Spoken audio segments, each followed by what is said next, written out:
ईशा और सूरज के बीच बढ़ती नजदीकियां। सीरियल पति ब्रह्मचारी में सूरज और ईशा एक ही दुपट्टे के नीचे होते हैं। दोनों के बीच हल्की सी शर्म और झिझक दिखाई देती है। वे कुछ नहीं कहते, लेकिन उनकी आंखें बहुत कुछ कहती हैं। सूरज के ऑफिस में आती हैं परेशान महिलाएं। दो महिलाएं सूरज के पास मदद मांगने आती हैं। वे बताती हैं कि उनके इलाके में एक पवित्र पेड़ है जिसकी वे सालों से पूजा करती हैं। हमारे इलाके में एक बरसात का पेड़ है।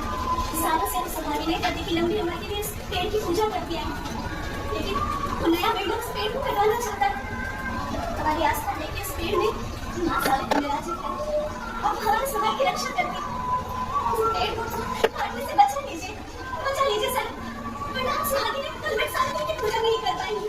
वे अपने पति की लंबी उम्र और खुशहाल शादी के लिए वहीं पूजा करती हैं। लेकिन अब एक बिल्डर वहां बिल्डिंग बनाना चाहता है और पेड़ काटना चाहता है। यह सुनकर वे बहुत परेशान हो जाती हैं। वे सूरज से हाथ जोड़कर कहती हैं कि वह उस पेड़ को बचा ले। उनकी बात सुनकर सूरज भी गंभीर हो जाता है और मदद करने का वादा करता। कल आप अपनी पूजा कीजिए, यदि उस पेड़ को भगवान ऑफिस में सूरज बार बार दरवाजे की तरफ देखता है क्योंकि ईशा अभी तक नहीं आती है। वह ईशा के लिए परेशान होता है लेकिन दिखाना नहीं चाहता। तभी गलती से उससे एक बोर्ड गिर जाता है और वह गुस्सा हो जाता है।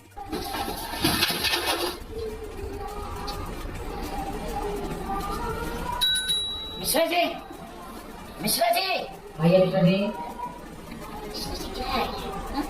कैसे बोर्ड लगा के रखते हैं? वह स्टाफ से कहता है कि कुछ भी ठीक से काम नहीं कर रहा, यहाँ तक कि मारकर भी नहीं चल रहा। वह कहता है कि ईशा से कहो इसे बदलें।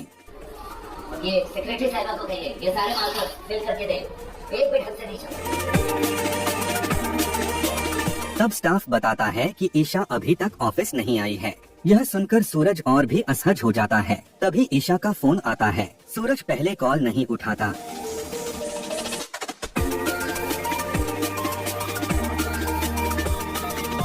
लेकिन बाद में उठा लेता है। ईशा उसे मिलने के लिए बुलाती है, लेकिन वह मना कर देता है और फोन काट देता है।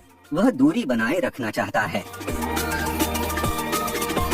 तब ईशा कहती है कि वह जानती है इस समय सूरज फ्री है, फिर भी सूरज उसने मना कर दिया। देखना दिलचस्प होने वाला है कि क्या सूरज के मन में ईशा के लिए प्यार जुबां पर आ पाएगा या ईशा और सूरज अब एक हो जाएंगे।